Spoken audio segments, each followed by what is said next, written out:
Hi, I'm Rick Dior, and today we're going to talk about warming up on the drum set. I'm going to show you the routine that I've been using for at least the last 20 years. Now, normally when I'm teaching at the college and playing with the orchestra and doing a lot of recording sessions, I'll practice about 4 hours a day. But in the summers, when I'm less busy, I up that to around 8 hours. Now, during this pandemic, I've been doing 8 to 10 hours a day of practicing just because it gives me an opportunity to work on things I've wanted to do for years, but I haven't had time. One of the things I'm doing is making these videos for you all.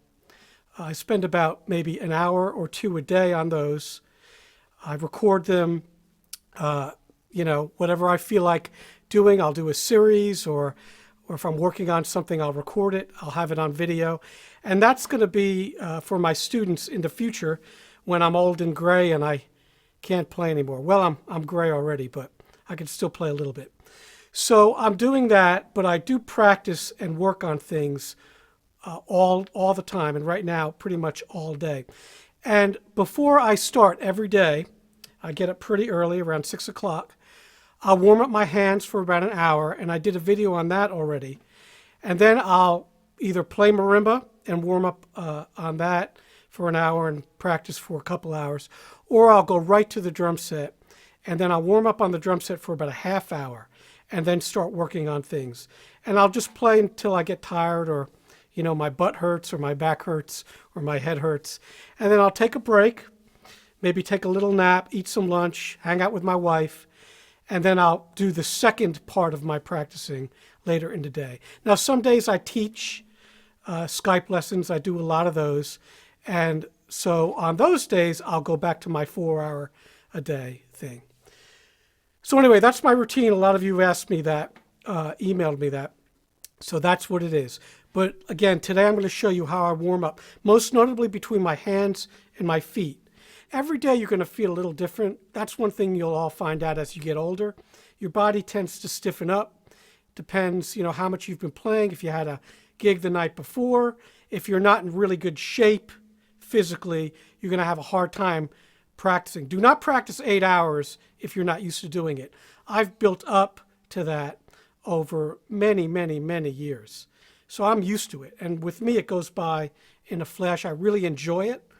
But, you're not going to go from practicing a half hour to that much time. You're probably going to really hurt yourself if you do that. But warming up is a really, really important part of being able to play for a long time and practice for a long time. Now, the first thing I do, and I took some notes here so I would, be coherent. I'll normally go to my 3 camps book, which most of you have, which is great, so you'll be able to relate to that. And I'll pick one of the studies out of there. Every day I do a different one. So today I've decided to do page 10, which are paradiddle diddles, and I'll pick an ostinato out of my drum set book. So the one we'll do today is on page 38, number 23. And that particular ostinato sounds like this. Now, one thing I like to do is warm up with splash patterns on my hi-hat, because it gets my foot moving like this, and I find that really loosens up my calf muscles. So that's something I discovered many years ago that really helps. So this particular exercise is in triplets. So here's the metronome, and we're at 106, by the way.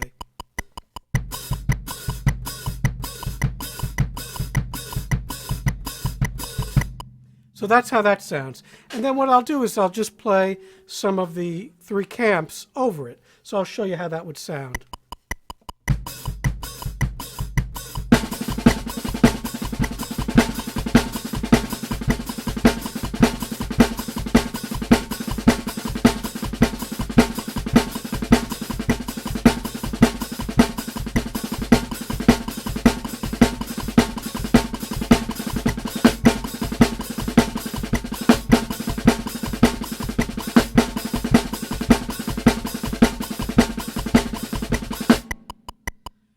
And I'll go through that at a very slow tempo. You see what I'm doing there, and I'm very relaxed. You see I'm just kind of dropping the sticks. no arms, no arm tension, no tension at all. And my feet, I'm just dropping them. If you watch my feet.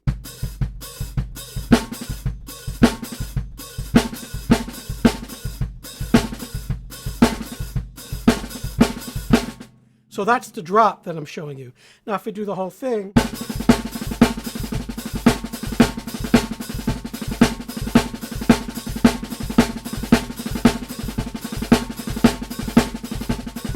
it should almost be kind of like a Zen meditation where you're just kind of just dropping things and feel like a wet noodle. Now when I go faster,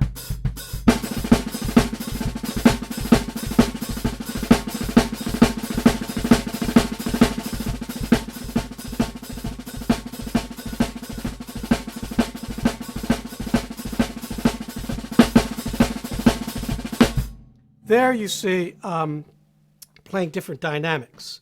So with the snare drum, I'll play loud, I'll play soft, the same thing. That's also something I warm up with. So that's the first thing I'll do. I'll go slow, then I'll go a little faster, and I just keep working on it, whichever particular 3 camps I'm working on, until I feel really relaxed. Now, the next step is I will go to maybe the Pratt book or the Wilcoxon book, because I know these so well, and I'll go to a specific, etude, whichever it may be. Let's do, tell you what, let's do Jolting John. I like that one. And that's a good one to do with this ostinato. So the ostinato I'll use for this one will be from page 37, number 6, which is kind of a little bit of a second line thing. So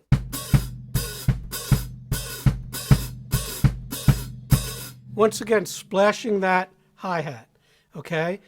It gets your calves loose, very relaxed. Don't leave the beater on the head of the bass drum either. That's really important. So I'll do this at the same tempo, 106, and we'll just try a little of this. Now, when I play these, I'm not going to play them exactly like they're written. I try to do them a little stylistically, do some rim shots, kind of funky, all right? It's not a rudimental march at this point. It's more like improvising, so.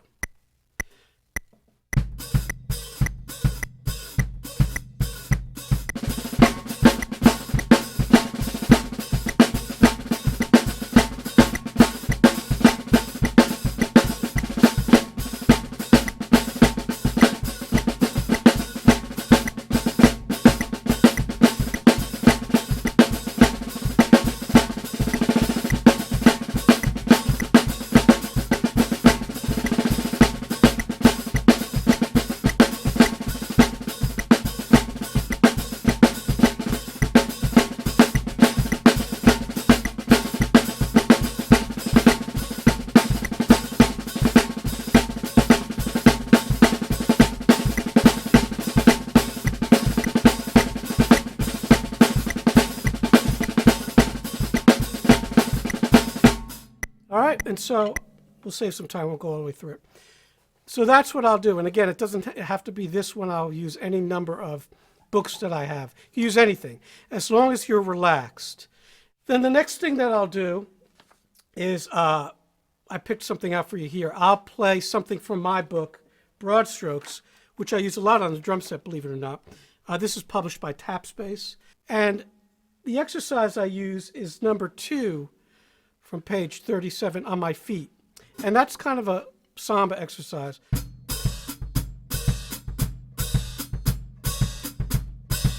Now I'm getting more warmed up so I can do something a little faster and more complicated with my bass drum. So I'm going from what was, slower single notes to double strokes now, a little faster. Let's see, a tempo here. Let's just keep it the same. So 106. So we'll get that going first.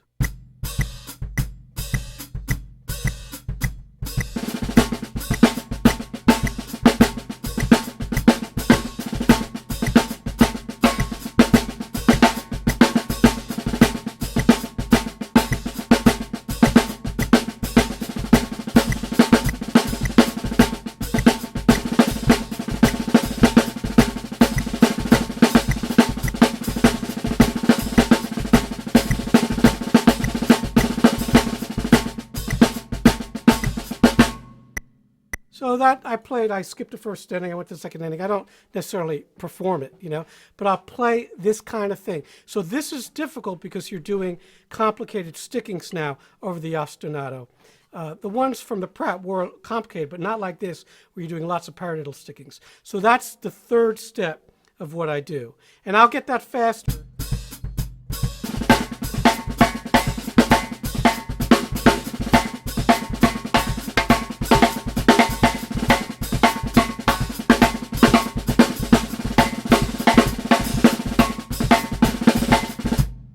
All right, and so I'll play with that probably for about 5 to 10 minutes. And I'll pick a number of these out of this book that work well, and there are quite a few of them.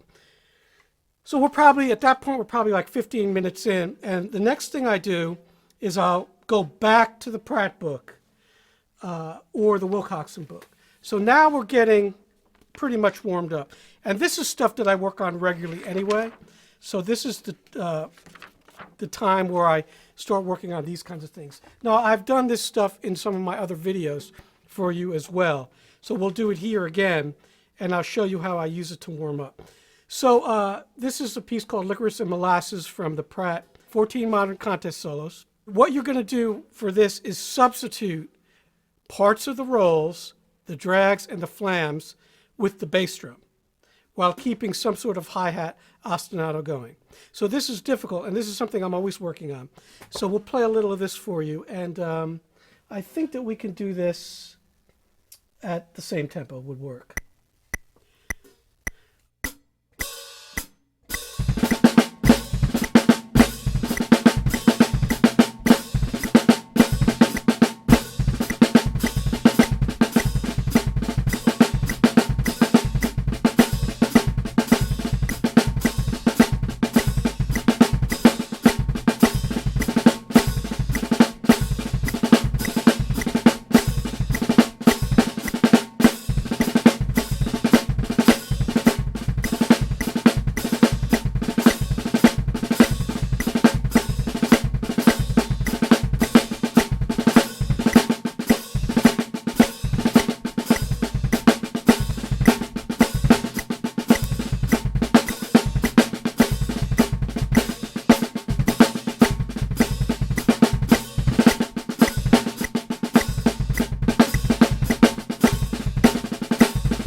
So I know that seems complex, but after you've been playing a long time, that's something that's totally not too difficult to do if you work on these doubles with your foot and the kind of splash hi-hat that I'm doing. Now, by now, I'm pretty much completely warmed up with my feet, and I'm ready to go. One thing I might also do, as a little change of pace, is I'll take my drum set book, and let me show you something in the back that I work on pretty regularly. So I'll take page 123, and I'll play an ostinato with my right hand over that. So I'll pick one from page 13. So in this case, let's do number 7. And then the hi-hat will play page 16, number 3, which is another splash pattern. So you could just do this.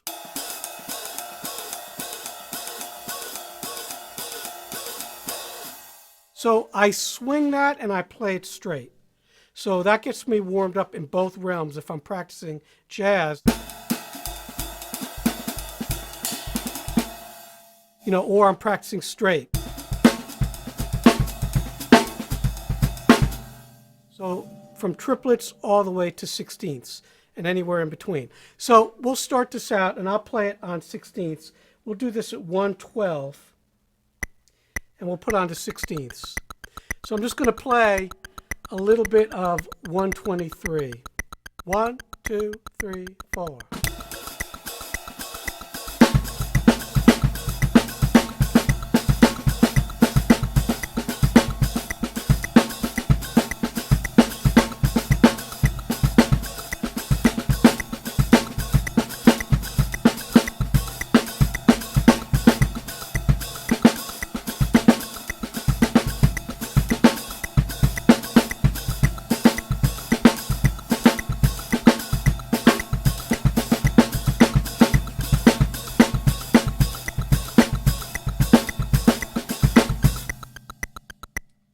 So that's the first 4 lines of that. Now, you can also swing it, and if you do that, I put the metronome on 2 and 4. 1, 2, 1, 2, 3, 4.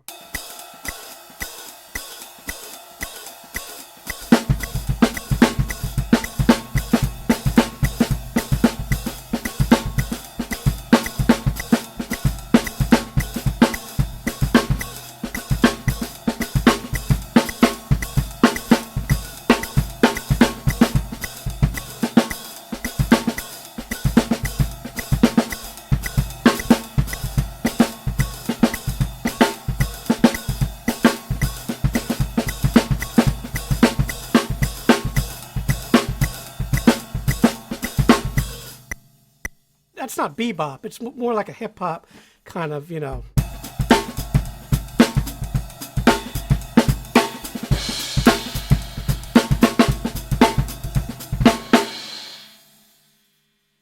So more like that kind of sound. So I like to warm up both ways.